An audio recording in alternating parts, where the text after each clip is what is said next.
เท้าจากเกาหลีราคาคู่ละ900จะดีกว่าถุงเท้าจากช้อปปี้คู่ละ80 บาทมากแค่ไหน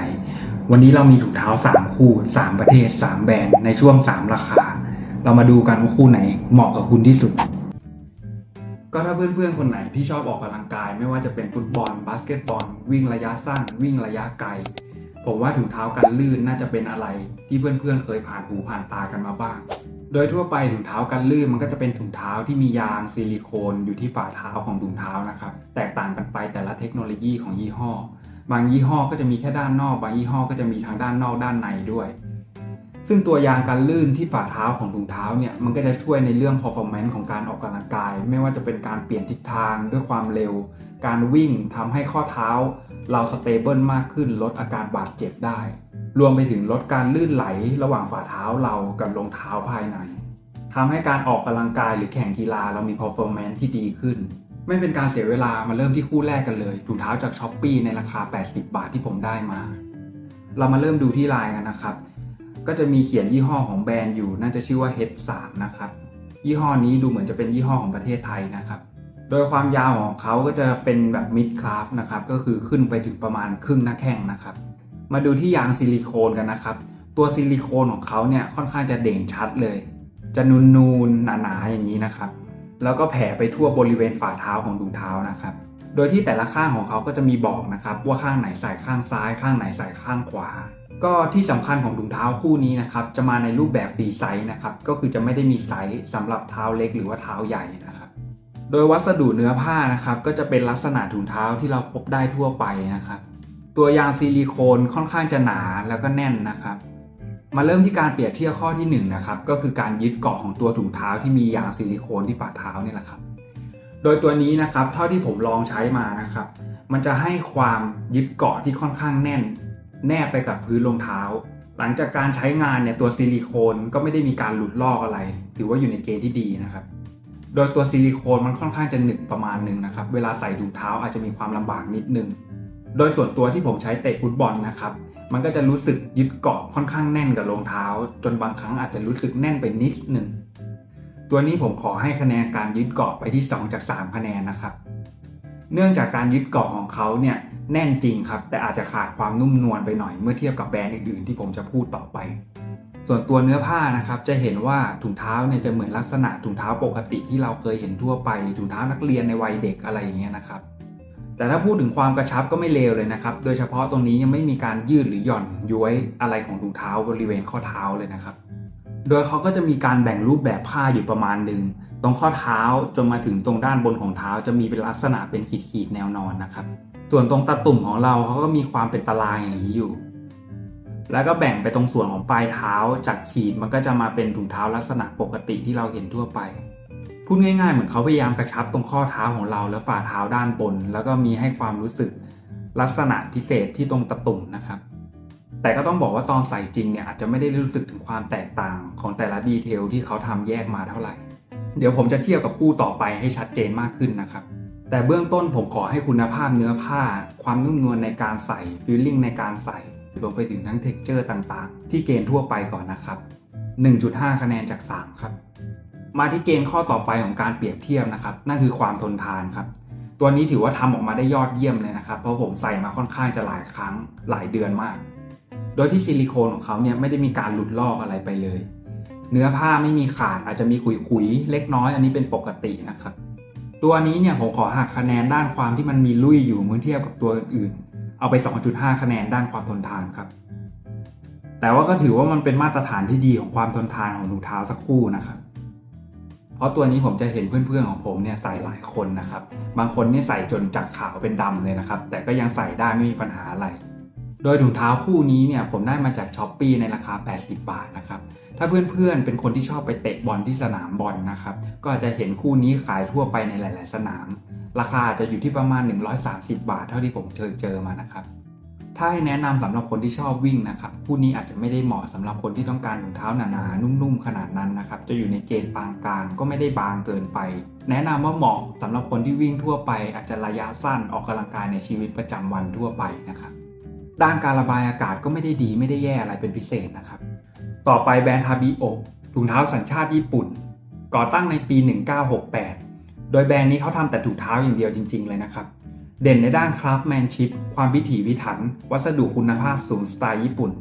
โดยแบรนด์นี้เขามี270สาขาทั่วประเทศญี่ปุ่นเลยนะครับแล้วก็นิยมในหมู่นักกีฬาญี่ปุ่นอย่างมากโดยคู่นี้ผมได้มาในราคา650 บาทนะครับ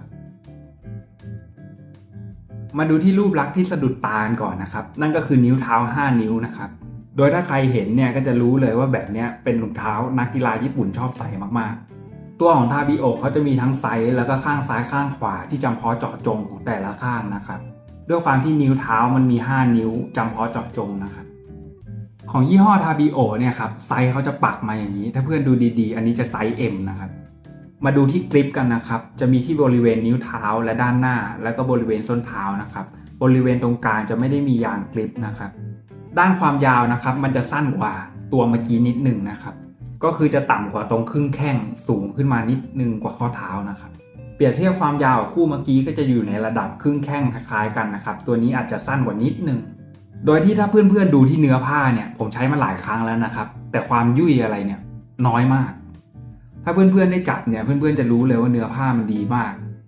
เป็นเหตุผลว่าทำไมผมถึงให้คู่เมื่อกี้แค่1คะแนนนะครับเพราะ3คะแนนมันอยู่นี่มาเริ่มจากด้านบนของส่วนข้อเท้านะครับเนื้อผ้าก็จะเป็นแบบหนึ่งตัวนี้จะไม่ได้รัดมากนะครับแต่กระชับค่อนข้างดีระบายอากาศดีเยี่ยมลงมาที่ข้อเท้าด้านล่างนิดนึงนะครับตรงนี้จะแน่นและเหมือนเขาตั้งใจให้มันกระชับตรงช่วงนี้เป็นพิเศษถ้าดูโดยรวมเนี่ยก็จะเห็นเลยนะครับว่าเนื้อผ้ามีการกระชับแตกต่างกันสเปซิฟิกมาเป็นพิเศษต่อไปบริเวณส่วนโค้งของเท้าด้านหน้านะครับตรงนี้เนี่ยเขาเจาะรูมาเป็นพิเศษเหมือนต้องการให้ระบายอากาศได้ดีเยี่ยมและตรงที่ส่วนเท้าด้านบนของเราเนี่ยเขาก็บุเนื้อผ้าให้มันเป็นตารางอย่างนี้ครับเพิ่มความกระชับเข้าไปอีกแล้วพอมาที่ส่วนปลายเท้านะครับก็จะเห็นว่ามันบานออกเพิ่มความสบายในช่วงปลายเท้านะครับโดยที่นิ้วเท้าของเขาเนี่ยแยกเป็น5นิ้วตามเท้าเราเลยนะครับดูในแว็บแรกนี่อาจจะดูตลกนะครับแต่ใส่จริงเข้าไปเนี่ยสบายสุดๆตอนแรกเนี่ยผมคิดว่ามันจะรำคาญช่วงระหว่างตรงกลางนิ้วเท้าเราแต่ละนิ้วเนี่ยนะครับแต่เวลาใส่เข้าไปเนี่ยจะรู้สึกว่านุ่มนวลระหว่างนิ้วแต่ละนิ้วมากๆจะไม่ได้รู้สึกว่ามีอะไรรำคาญอยู่ที่ปลายเท้าเราเลยส่วนด้านฝ่าเท้านะครับเขาจะบุตรงนี้เป็นบริเวณตารางเหมือนด้านบนนะครับก็จะให้ความกระชับที่ดีเยี่ยมเลยนะครับตัวทาบิโอผมขอให้การยึดเกาะที่ 2.5 คะแนนแล้วกันครับถ้าเปรียบเทียบกับตัวก่อนหน้าเนี่ยมันอาจจะน้อยกว่าก็จริงแต่ว่าการยึดเกาะของเขาเนี่ยค่อนข้างจะนุ่มนวลไม่ได้มีความแน่นมากเกินไปนะครับยังพอจะเคลื่อนตัวได้สะดวกสบายในรองเท้าของเรานะครับเปรียบเทียบกับตัวนี้อาจจะเหนียวไปนิดนึง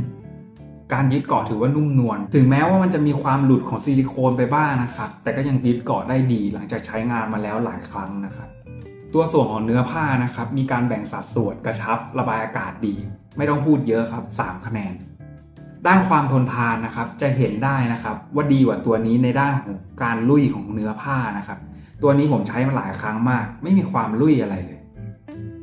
แต่ข้อเสียคือตรงกริปของมันเนี่ยแหละครับอาจจะมีรอยหลุดออกไปได้บ้างนะครับแต่ว่าบริเวณด้านบนกับปลายนิ้วนี่ดีเยี่ยมนะครับมีแค่ตรงส้นเท้าเนี่ยแหละครับอาจจะเป็นจุดที่ผมเสียดสีค่อนข้างบ่อย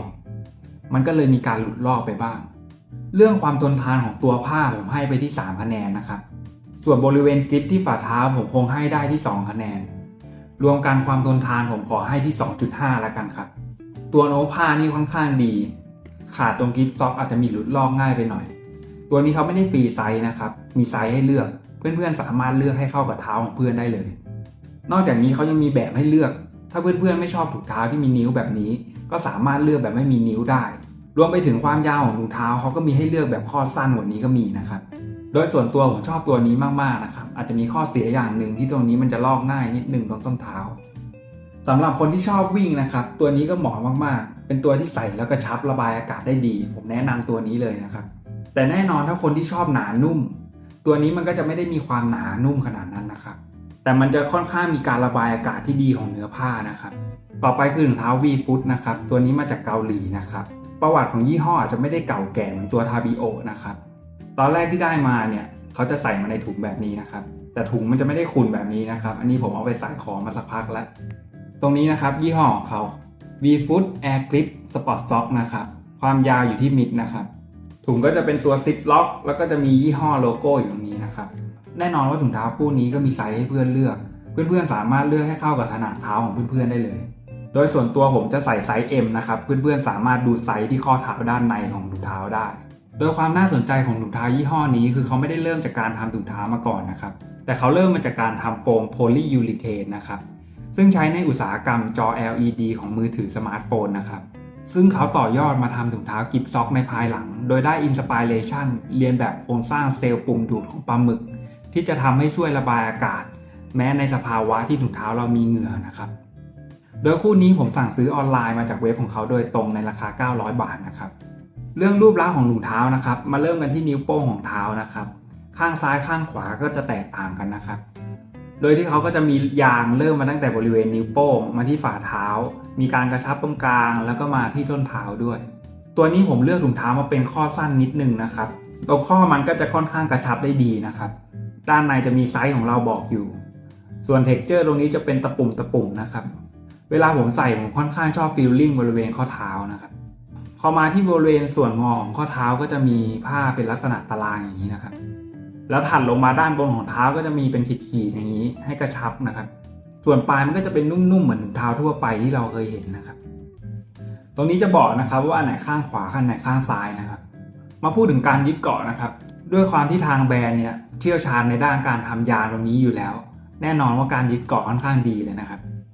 ที่สำคัญของตัวนี้คือด้านในครับนอกจากด้านนอกเขาจะมียางแล้วด้านในเขาก็มียางอีกชั้นหนึ่งครับ